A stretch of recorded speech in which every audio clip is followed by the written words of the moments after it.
Ang kaning maong kanta is very significant to what is happening in our country.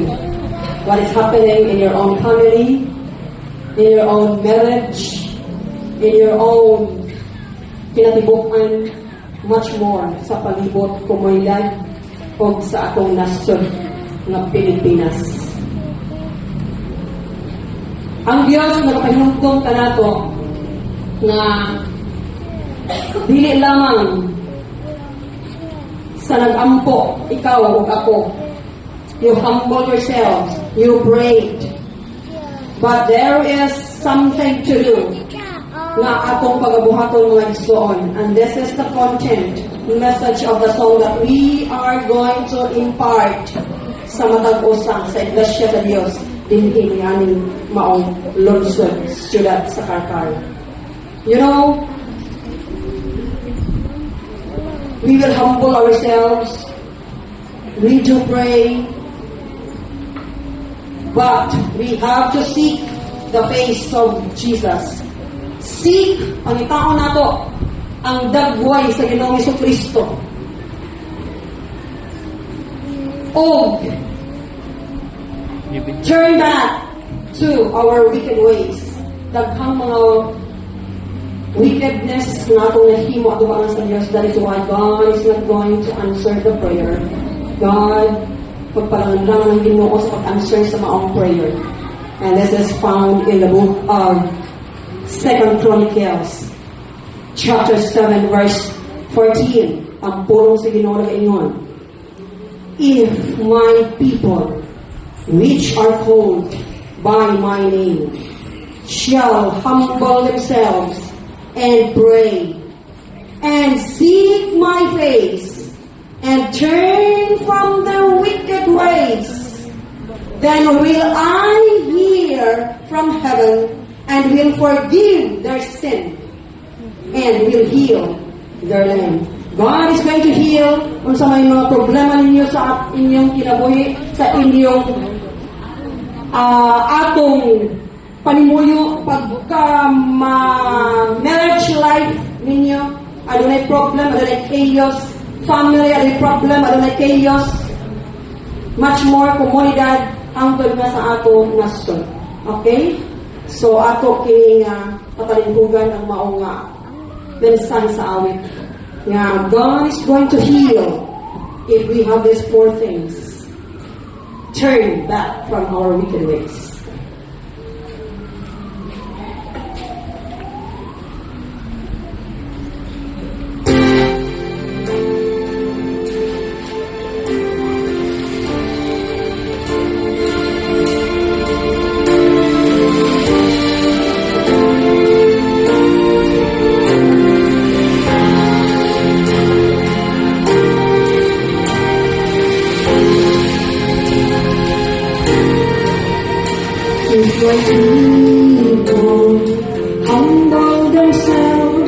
Humble themselves and pray.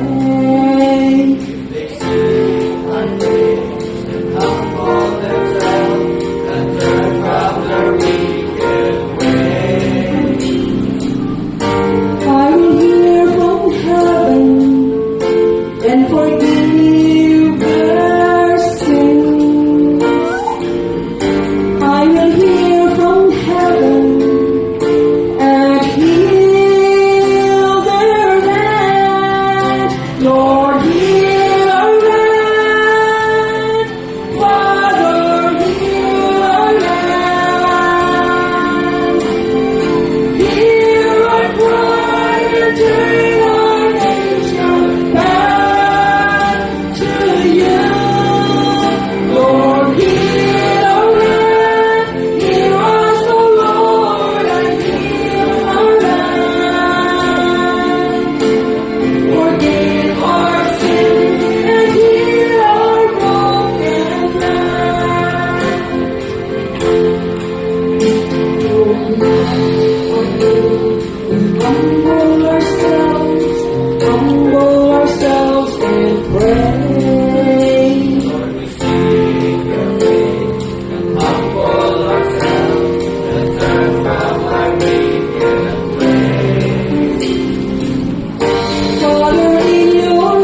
our wicked ways.